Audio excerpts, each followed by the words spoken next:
As tensões estão aumentando entre os Estados Unidos e a Venezuela.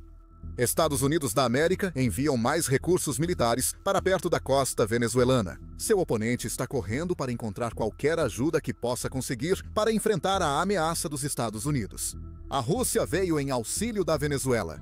Ao agir assim, tomou uma decisão catastrófica e estúpida, com grandes impactos desde a guerra na Ucrânia até as relações Rússia-Estados Unidos da América. O que a Rússia fez de tão estúpido na Venezuela? Forneceu defesas aéreas ao país? No dia 4 de novembro, o Warzone, ou TWZ, informou que um dos parlamentares de mais alto escalão da Rússia confirmou que a Rússia forneceu à Venezuela uma série de defesas aéreas. Pior ainda, o parlamentar sugeriu que Moscou pode fornecer mísseis balísticos e de cruzeiro futuramente. Para Nicolás Maduro, presidente da Venezuela, a notícia é ótima, pois enfrenta ameaças de navios dos Estados Unidos da América perto do país. Esses navios são escoltados pelo porta-aviões americano United States Ship Gerald R. Ford e sua frota de destroyers que cruzavam o Atlântico. No momento do relatório do TWZ sobre o que a Venezuela recebe, o parlamentar Alexei Zaravlev é o primeiro vice-presidente do Comitê de Defesa da Duma Estatal da Rússia. Ele falou ao veículo russo Gazeta.ru para fornecer os detalhes.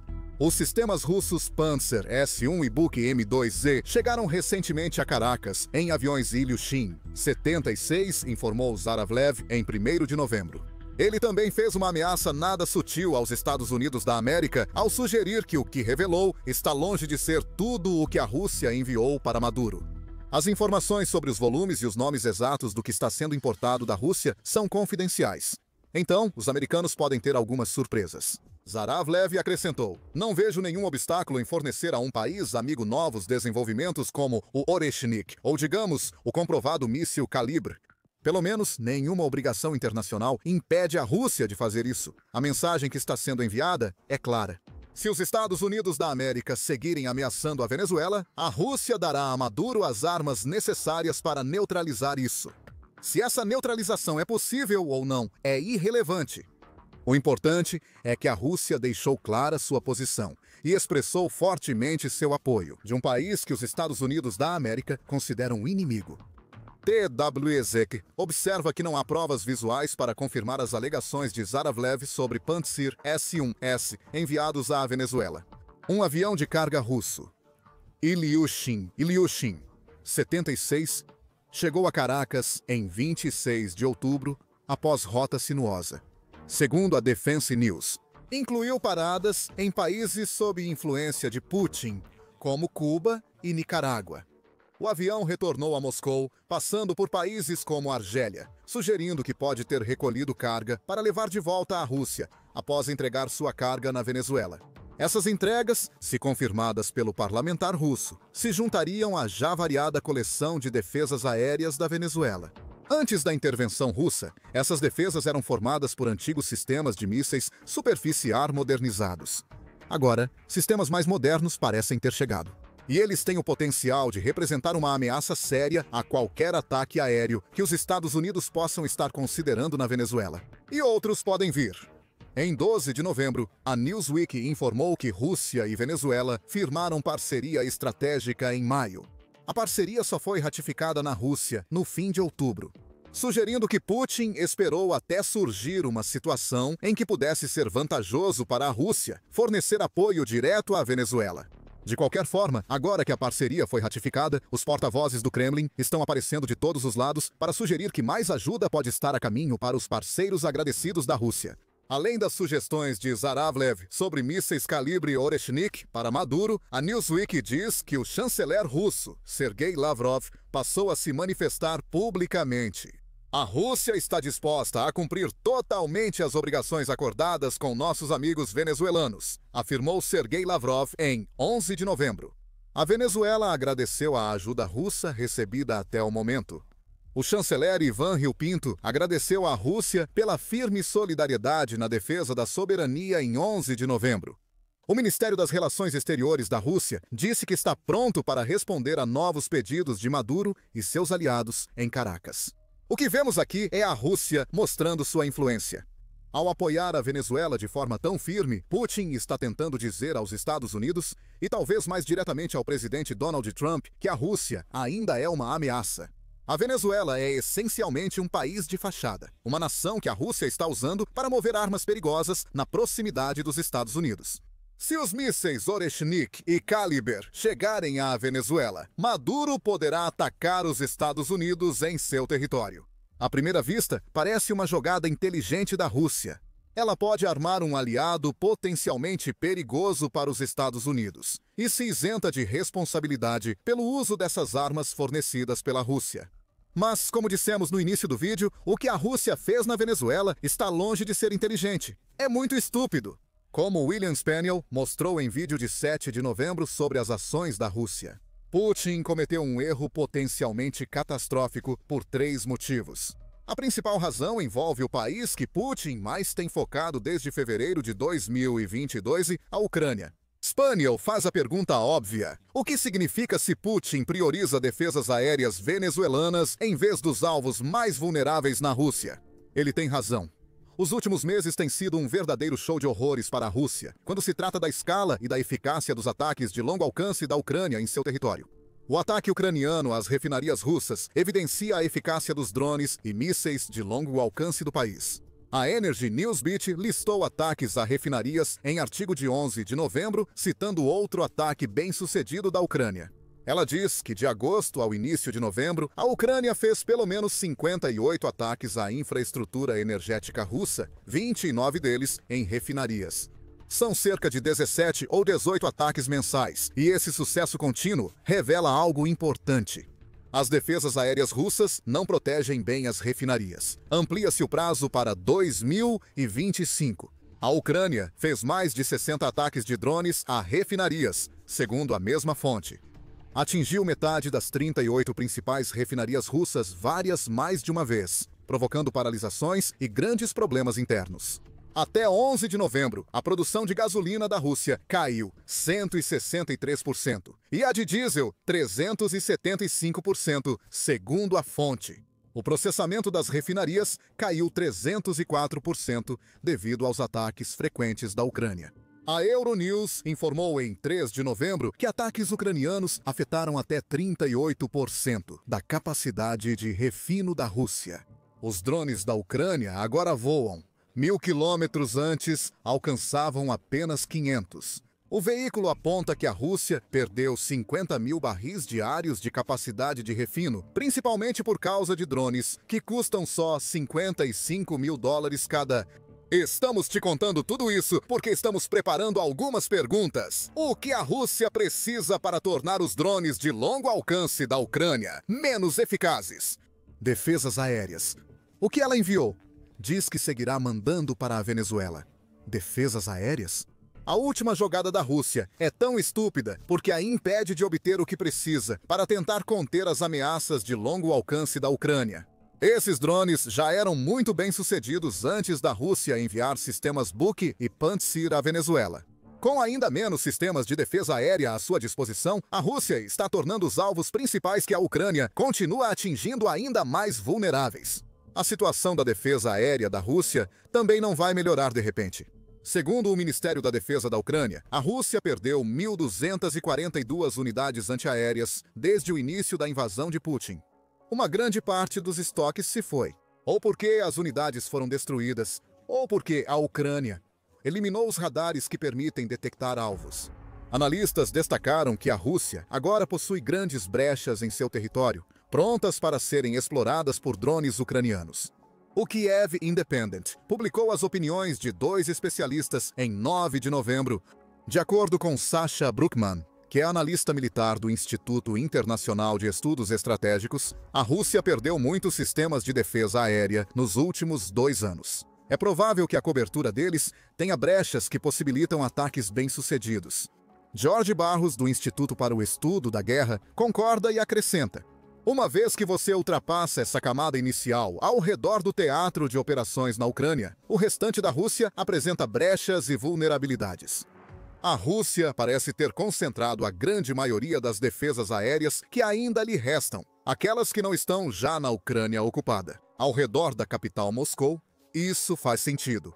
Proteger a cidade mais valiosa junto com Putin a qualquer custo. A Rússia é vasta e seus recursos estão distribuídos pelo território. Ao priorizar Moscou e Ucrânia, a Rússia se enfraqueceu, permitindo ataques devastadores da Ucrânia com drones sem punição. Com a Rússia enviando defesa aérea que poderia usar contra drones da Ucrânia, surgirão ainda mais brechas. Spaniel afirma que Putin não pode ignorar o fato ao comentar as ações incomuns da Rússia na Venezuela. Ele afirma que Putin deve estar ciente das informações, já que os ataques às refinarias são públicos, diz Spaniel. No Kremlin, ninguém duvida disso, nem que a informação chega aos superiores. Há muitos oligarcas que frequentam o Kremlin e estão apavorados com a situação. E com razão. Os bolsos deles estão sendo queimados. Assim como as refinarias deles, a escolha de Putin de enviar sistemas de proteção para a Venezuela não agradará a esses oligarcas. Isso nos leva ao segundo motivo de Spaniel para explicar as decisões incrivelmente estúpidas da Rússia. Putin acredita controlar o público russo, mas não deveria ter tanta confiança. Spaniel observa que Putin age com uma suposição que em outros períodos de seu governo seria provavelmente correta. Spaniel diz que, para Putin, não importa a destruição de refinarias nem o aumento da gasolina. O Kremlin só se importa com política externa e não vê ameaça na população russa. Então o povo que aguente. O problema dessa linha de pensamento está na gasolina que Spaniel cita. A Rússia subsidia a gasolina para sua população, em um tipo de contrato social que o Kremlin mantém com o povo, segundo Spaniel. O principal mecanismo para fornecer esse subsídio são os pagamentos de amortecimento. Esses pagamentos são feitos diretamente às refinarias de petróleo da Rússia como uma forma de incentivá-las a vender seus produtos mais barato para o mercado interno, em vez de buscar os preços mais altos que os clientes internacionais estão dispostos a pagar. Graças a esses pagamentos, junto com alguns outros mecanismos, o povo russo paga menos do que pagaria normalmente pela gasolina e pelo diesel. Mesmo com o aumento dos preços de tudo no país, esse contrato social ajuda a manter o povo russo submisso. Putin entende a importância desse pagamento de amortecimento. Por isso, ele suspendeu a redução do subsídio em outubro, com previsão de voltar só em maio. O problema é que a suspensão não ajuda a Rússia a manter o contrato social com seu povo, como Spaniel menciona.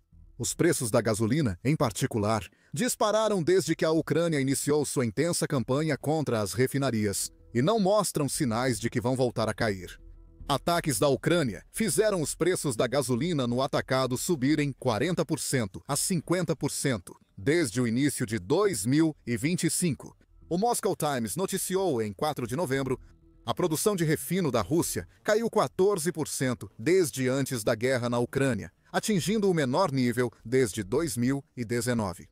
Isso se deve ao fracasso da Rússia em conter ataques ucranianos às refinarias. Os pagamentos de compensação não estão mais funcionando, porque eles não mudam o fato de que as refinarias estão ficando sem gasolina para vender. Os preços seguem aumentando devido aos problemas de abastecimento, que talvez não fossem tão graves se a Rússia não estivesse tão focada na defesa aérea. Novamente, enviando defesas aéreas à Venezuela. No ponto em que o contrato social, que Spaniel menciona, foi quebrado, isso pode ser suficiente para levar o que Putin considera uma população russa controlada ao limite. Não há garantia. Autoridades russas frequentemente reprimem protestos com violência e prisões. No entanto, Spaniel faz uma comparação com a mobilização parcial da Rússia no outono de 2022 para a Ucrânia, para destacar como Putin pode estar subestimando a força da possível reação pública diante das implicações da decisão da Rússia de ajudar a Venezuela com defesas aéreas, que a própria Rússia realmente precisa.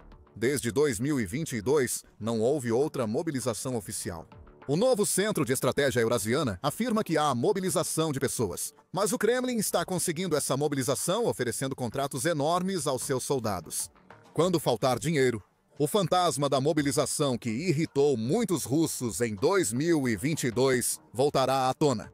Isso provocaria uma reação negativa. E a comparação que Spaniel fez parece sugerir que poderíamos ver um tipo semelhante de reação começar. Se a Rússia não encontrar uma solução para sua crise de combustível, essa solução definitivamente não parece estar à vista. Enviar o único tipo de arma que talvez possa defender contra os drones da Ucrânia para outro país. Aliás, os problemas de combustível da Rússia também afetam seus soldados na Ucrânia. Eles não estão recebendo a gasolina, o diesel e o combustível de aviação de que precisam para seus ataques, e estão morrendo por causa disso.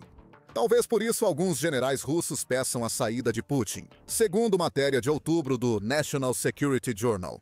Generais da ativa e altos funcionários russos estão em conflito com Putin devido às consequências de suas decisões militares. Eles temem que Putin continue insistindo nas mesmas exigências maximalistas desde o início da guerra, diz o jornal. A falta de qualquer admissão de seus erros ou mudanças na estratégia para se ajustar às novas realidades no campo de batalha os preocupa. Apesar das grandes perdas, os principais objetivos de Putin seguem os mesmos.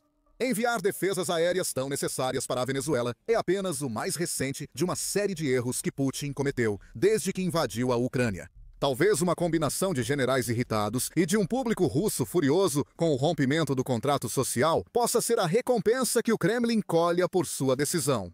Isso nos leva ao terceiro e último motivo, pelo qual a decisão de Putin de armar a Venezuela é tão estúpida. Isso inevitavelmente vai irritar Trump. Spaniel acredita que Putin acabou de tomar essa decisão porque acha que as ações dos Estados Unidos da América em torno da Venezuela não são um blefe completo. Spaniel diz que o Kremlin não espera guerra, mas Putin está nervoso com ameaças dos Estados Unidos da América a um aliado. Putin transfere defesas aéreas para dar mais poder de barganha à Venezuela em futuras negociações. Spaniel afirma que acordos para evitar guerras em crises devem ser proporcionais ao equilíbrio de poder. Quanto mais poder a Venezuela tiver, melhor será seu desempenho, seja em acordo ou guerra. Spaniel conclui que as armas servem tanto para impor paz quanto para fazer guerra. Putin tenta prejudicar Trump usando a influência dos Estados Unidos. Para quem se orgulha da arte do acordo, a intervenção de terceiros nas negociações militares não será bem recebida. Trump já está muito frustrado com Putin. Meses tentando trazer paz para a Ucrânia fizeram com que Trump fosse enganado por Putin em mais de uma ocasião. O líder russo dirá a Trump que busca paz, mas continuará bombardeando a Ucrânia sem tentar realmente alcançá-la. Nas últimas semanas, Trump tem demonstrado publicamente o quanto está frustrado com Putin. Em 22 de outubro, Trump cancelou uma reunião com Putin em Budapeste, dizendo: "Não quero uma reunião desperdiçada. Eu não quero perder tempo. Vamos ver o que acontece." Trump disse na reunião que não achava que Putin levaria a sério. Então, por que se preocupar em realizar a reunião?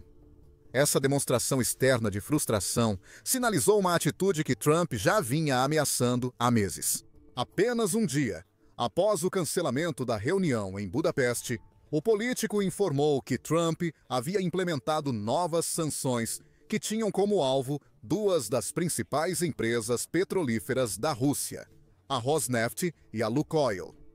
A Rússia ficou surpresa com uma decisão que pode custar bilhões de dólares ao país. Agora, parece que Trump virou completamente as costas para Putin, levando a uma relação mais adversária entre os dois do que vimos em qualquer momento desde que Trump começou seu segundo mandato como presidente dos Estados Unidos da América. A Rússia enviar armas para a Venezuela não vai melhorar essa relação. E com Trump tão irritado com Putin, a Rússia continuará lutando. Uma guerra de atrito já matou ou feriu mais de 115 milhões de soldados e agora devasta sua indústria de energia.